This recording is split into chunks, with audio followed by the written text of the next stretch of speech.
అయితే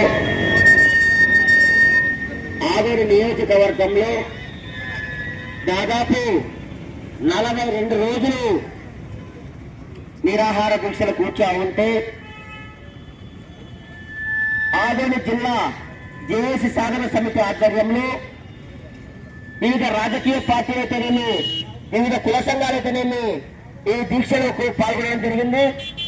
అందులో భాగంగానే ఈరోజు మాలలు సైతం మేము కూడా ఆదోని జిల్లా సాధన సమితిలో భాగంగా మేము కూడా పాల్గొంటామని ఈరోజు మాలలందరూ వచ్చి ఈరోజు దీక్షలో పాల్గొనడం చాలా సంతోషకర విషయం.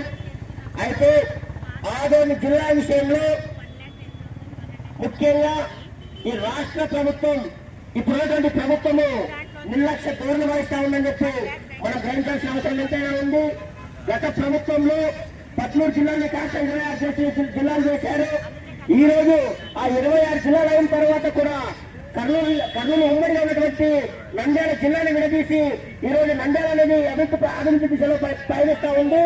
అదేవిధంగా ఆదోని ప్రాంతాన్ని కూడా ఒక జిల్లాగా ప్రకటించాలని చెప్పి దాదాపు 42 రోజులుగా దీక్షలు చేసి కొనసాగిస్తున్నా కూడా ఈ రాష్ట్ర ప్రభుత్వానికి కానీ ఈ స్థానికంగా ఉన్నటువంటి ఎమ్మెల్యేలకు కానీ స్థానికంగా ఉన్నటువంటి మన ఓట్లు వేసి గెలిచినటువంటి పార్లమెంట్ సభ్యులకు కానీ చీమ కుట్టినట్టు కూడా లేదని చెప్పి మనం తెలియజేస్తా ఉన్నాం.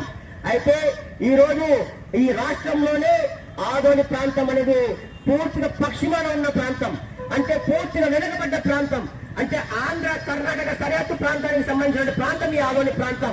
ఈ ఆదోని ప్రాంతానికి ఆనుకొని మంత్రాలయం గాని, ఆలూరు గాని, పత్తికొండ గాని, ఎమ్మెగనూరు గాని ఈ 4-5 నియోజకవర్గాలు కలిగినటువంటి ప్రాంతం మన ఆదోని ప్రాంతం. గతంలో ఎన్నో పరిశ్రమలు ఉన్నాయి, ఈ రోజు మూతపడ్డాయి. అది పాలకుల నిర్లక్ష్యము, మన తలరాతో అర్థం కాని పరిస్థితి. అయితే మన పరిశ్రమలు మనకు రావాలన్నా, అదేవిధంగా వైద్య కళాశాల ప్రైవేట్ పరంగా కాకుండా ప్రభుత్వ పరంగా నిర్వహించాలన్నా కూడా మన ఆదోని జిల్లాలో ఖచ్చితంగా ఆదోని ప్రాంతాన్ని 5 నియోజకవర్గాలు కలుపుకొని జిల్లా ప్రాంతంగా ప్రకటించాల్సిన అవసరం ఎంతైనా ఉంది. అయితే ఈ ఆదోని ప్రాంతాన్ని రాష్ట్ర ముఖ్యమంత్రి వర్యులు అంటా ఉన్నారంట, మాకు ఆదోని గురించి మాకు పెద్దగా తెలియదు.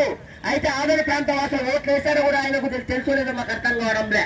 ఈరోజు మనం చూస్తా ఉన్నాం, మా గతంలో ఉన్నటువంటి తెలుగుదేశం పార్టీ అధ్యక్షులు చంద్రబాబు గారు కలిస్తే ఆదోని జిల్లా చేస్తామని చెప్పి మనం ఎక్కడ చెప్పలేదు, అందుకే మేము ఇవ్వడం లేదు.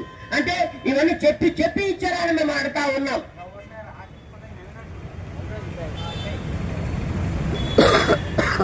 రాష్ట్ర ముఖ్యమంత్రి వర్యులు ఆదోనిని మేము జిల్లా చేస్తామని చెప్పి చెప్పలేదంటే ఈ ఉద్యమం కనబడదా?